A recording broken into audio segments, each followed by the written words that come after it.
Better than Kim, but I will repeat it. What plans do you have to increase the number of Pennsylvanians pursuing and completing post-secondary education? And please address efforts to engage both traditional college-age students as well as older adults. Mr. Gore. Well, I think we all agree that in this day and age that most of the jobs that are out there require a post-secondary education of some type, in a year, 2, 4, maybe 6, 8 years. One of the areas that we can do that is to encourage the greater use of not only the community colleges, but the many public and private colleges around Pennsylvania. We are very rich in colleges that can be assisting within their communities. And you are seeing those kind of programs develop. We can encourage that from the Commonwealth. We can look at redirecting funding, particularly as it pertains to the community colleges, to give them the capital growth that they need. I recently met with the community college presidents about 2 months ago, and that was one of their driving needs, is to have that funding. We can promote affordable higher education and better access to the financial aid. We need to work with FIA. We obviously know we've seen that and seen some issues there. And with the higher ed, we need to work with our higher education institutions to control their costs and to control what it costs for the kids to go to school and for the adults. You talk about Graduate Philadelphia. It's a great program, isn't it? We need to replicate it or something similar to that across the Commonwealth. We have the schools out there like that. We have the facilities there. But it takes a role model oftentimes to do that. And I would certainly encourage that replication across the state of Pennsylvania. We need to work with the Department of Education to work in the schools to encourage the children to look beyond graduation. First, let's graduate, but then look into what they're going to do 2 years from now. Mr. Corbett, thank you. Mr. Honorado. Yeah, again, two different groups. First, let me talk about the kids in high school and how do we increase the number of kids going to college. One of the things that I proposed as a candidate for governor is that we increase the FIA grants to cover the cost of the full tuition of the universities of 14 universities of the state higher education system. Why? Because that's the entry for a lot of first generation going to college. I'm a first generation college kid, and when I went to school, there were all kind of programs to help get us through there, so I didn't have a lifetime of debt when I got out of school. They don't exist right now. I'd like to have a grant that at least matches the tuition for those 14 colleges and universities. If somebody wants to go to the 4 state-related or a private, you can take it with you. But if you want to get an education and have minimal debt, we'll have a plan for you. For the estimated 1.5 million people that have some college degrees, college credits, but no degree, we got to help them. How do we help them? It doesn't have to cost more money. We got to be flexible.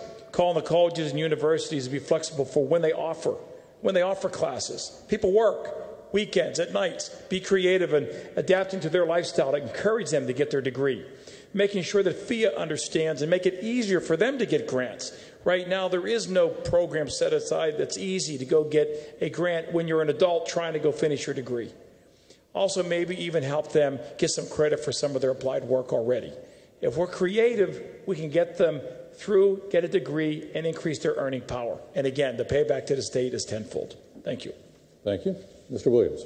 Several things. One, college affordability, restructuring FIA so that if you leave college before 4 years and you want to return when you're 10 years later, you can actually do that with FIA. College credit for work experience. The other thing we need to consider, though, is that you're not discriminated against when you work. You know, just as if you're sick or you have a sick parent, there's a law in the books that allows you to do that. There needs to be a law in the book that said if you're going to pursue your degree and you have one of those jobs that requires 21 hours a day or 18 hours a day, well, if you decide you're going to go return to work, your job shouldn't be threatened because you're going to do that. So we have to protect people who are working currently for pursuing their degrees. Finally, the most important factor, especially in this community, Philadelphia and Pennsylvania are struggling when it comes to poverty.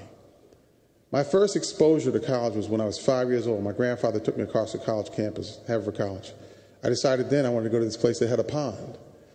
Most of us who have gone on to college, it was required because our households talked about college. What we don't accept in this country is in rural Pennsylvania, in urban Philadelphia, and other places like this, many people don't even know college exists. So you can't aspire to something if you don't know about it. You can't prepare yourself for an education if one doesn't train you for it. We were required, by the time we got to 12th grade, college was 13th grade. All of us in our family, we came from a working class, middle class family, all of us have college degrees. Environment, preparation, and knowledge allows you to have a goal. Thank you. Mr. Hubbell.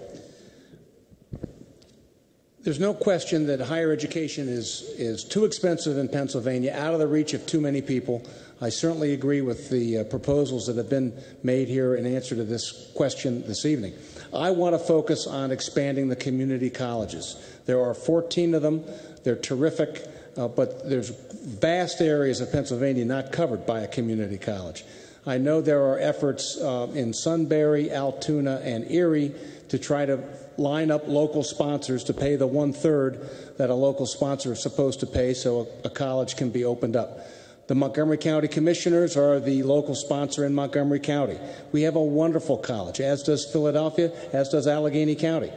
This gives middle and low-income kids an opportunity to start on 2 years of a college experience. It allows adults to come back, and of course the workforce development programs that train and retrain workers for new jobs are magnificent at community colleges. We have to make sure that we can find the money for this. As I said earlier, I want to double the budget for community colleges by using part of the severance tax on natural gas in the Marcellus Shale region.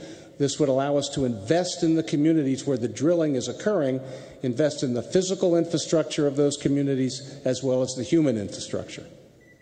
Thank you. Mr. Rowe.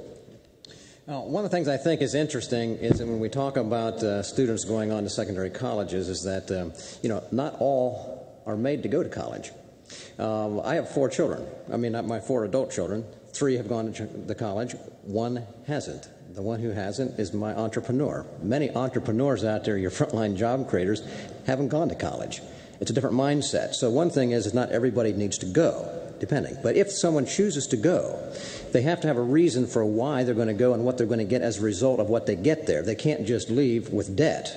They have to have a degree for which they can expect to get something. That's why the addressing of the fundamental aspect of our economy and our jobs is so important. The problem right now, kids getting out of college right now don't have jobs, right? So what good is a college degree? The economy and the creation of jobs becomes critical for an ultimate end of what you do in college. Now, beyond that, the cost of education can become a real deterrent. I think here in Pennsylvania, we need to hold our colleges more accountable. We have a rich heritage of private and public schools, but the slide going from 4 years to 6 years has upped the cost and made it very difficult. I think they need to work on getting that down. I think one other thing would make a real big change is the tuition assistance. Right now should be a level assistance to all students and follow the student regardless of the college they go to. Right now it is pegged to the higher the tuition to the school with the higher tuition, which means it encourages higher tuitions. Let's give a flat level to all students no matter where they go. Thank you. And Mr. Wade. One of the best pieces of legislation that ever passed in the history of America was the GI Bill. It passed recently after the Second World War, and it made common people able to pay for college education. Prior to that, it was basically wealthy people who went to college. It really leveled the playing field in our country. Unfortunately, since that time, the cost of higher education has increased dramatically. And incidentally, I went to school in the GI Bill. But the cost of education has increased dramatically to the point where today the average student here in Pennsylvania leaves a 4-year school with a debt of approximately $27,000. If they go on to get a master's, it's double that. And it's simply the cost is too high. We actually have Pennsylvanians leaving Pennsylvania, going to adjoining states to avail themselves to higher education at a lesser cost. Is the reason why my suggestion of a Hope Scholarship program for Pennsylvania students going to Pennsylvania schools at the basic cost of the state system of higher education is something that is desperately needed. And yes, it can be applied at a community college. It can be applied at a state-related. It can be applied at a vocational technical school, and it can be applied at a private college or university. It would be funded with the expansion of gaming, which dollars are presently being used to offset the deficit in the budget.